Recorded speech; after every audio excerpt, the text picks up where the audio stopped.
Hello friends, কেমন আছো তোমরা সবাই? আশা করি সবাই খুব ভালো আছো, সুস্থ আছো, আর আমরাও ভালো আছি। তো এখন ঘড়িতে বাজছে সকাল 10টা, আর এখন থেকে আমি আমার নিউ ব্লগটা স্টার্ট করছি। তো তোমরা পাশে থেকো, সাথে থেকো, আর শেষ পর্যন্ত ভিডিওটা দেখতে থাকো। আশা করি তোমাদের খুব ভালোই লাগবে। আর এইমাত্র আমি স্নান করে আসলাম, আর আজকে একটু রান্নাটা দেরি করেই বসাচ্ছি। তো সকাল থেকে আরুকে বসিয়ে পড়াচ্ছিলাম আর কি, মানে উঠে পড়লে তো পড়তে চায় না, আর ওর একবার আমি উঠে পড়লে ও আর পড়তেও চায় না, আর পরে ওকে পড়াতে বসলে মনও বসে না।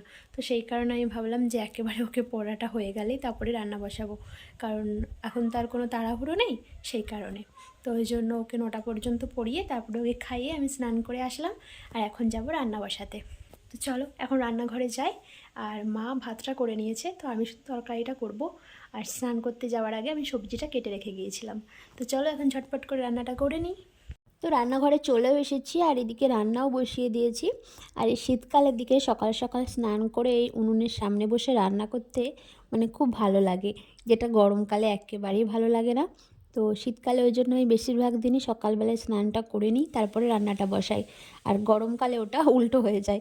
তো রান্না করতে করতে প্রচুর মানে ঘেমে যায়, মানে বাজে অবস্থা হয়ে যায় ঘেমে গরমে। তো সেই কারণে রান্না করার পরে স্নান করি।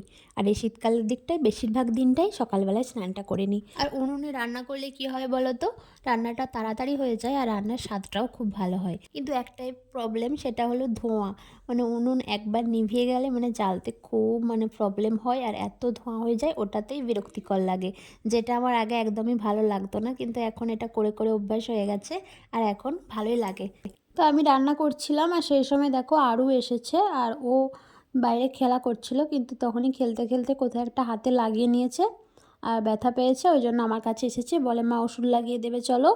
আর আমার এখানে লেগে গিয়েছে, তো সেই জন্য দেখছিলাম যে কতটা কি লেগেছে।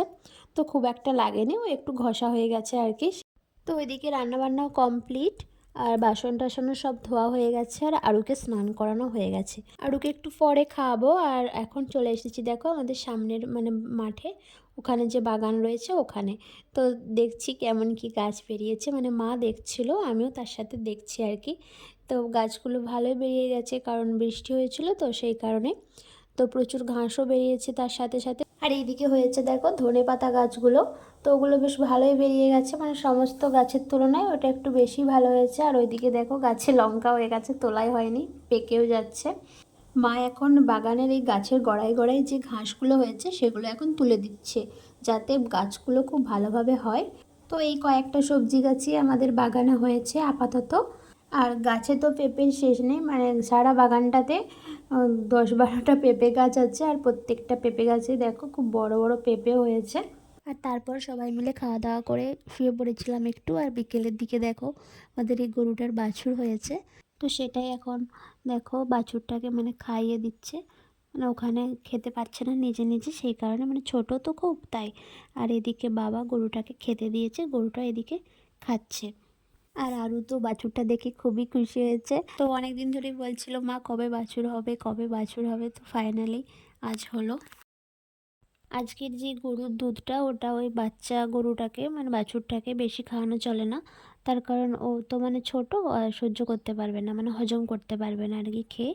তো সেই কারণেই সব দুধটাই দেখো আজকে মা জাল দিচ্ছে, আর জাল দিয়ে ওটা মেরে গাদরা বানাচ্ছে। তো অনেকে গাদরাও বলে, অনেকে গাবরাও বলে, তো যে যেটা ভালো মনে করে। তো দেখো এটা রেডি হয়ে গেছে। তো এখন আমরা সবাই মিলে খাবো, মানে সবটাই আমরা খাবো না, সবাইকে দেওয়া হবে, মানে পাড়ায় সব কাকিমা ঠাম্মা সবাইকে দিয়ে তারপরে আমরাও খাবো। তো দিদি এখন দেখো ভাগ করছে, তো সবাইকে দেওয়া হবে আর আমরাও বাড়িতে খাবো, সেই জন্য বাটি বাটি করে দিয়ে দিচ্ছে। আর আরু তো মানে এটা প্রথম দেখছে, তো খুবই মানে এক্সাইটেড খাওয়ার জন্য, তাই ওইখান থেকে আর সরছে না, মানে বলে কি আমাকে আমাকে আগে দাও, আমাকে আগে দাও, এরকম করছে। যদিও শেষ পর্যন্ত বেশি খেতে পারেনি, সেটা ও একটু পরেই বলবে যে ও কেমন মানে খেতে ওকে কেমন লেগেছে, ভালো না খারাপ, ওর মুখ থেকেই তোমরা একটু পরে শুনতে পাবে। তো দিদি এসেছে, ভাগনাও আছে, তো সবাই মিলে এখন আমরা এটা খাবো। আমাদের বাড়িতে এটা খেতে সবাই খুব ভালোবাসে।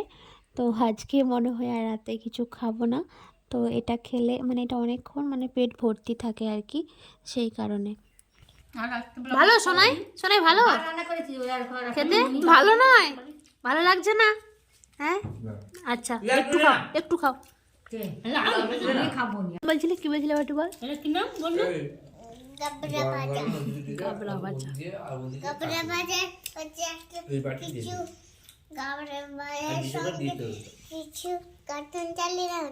ফ্যাট, গাবড়া ভাজার সঙ্গে কার্টুন? কার্টুন দিয়ে গাবড়া ভাজা খাবি না গাবড়া ভাজা দিয়ে কার্টুন খাবি? না সবাই গল্প করে করে খাচ্ছি কি সুন্দর, সেইভাবে খাবি তো। হুম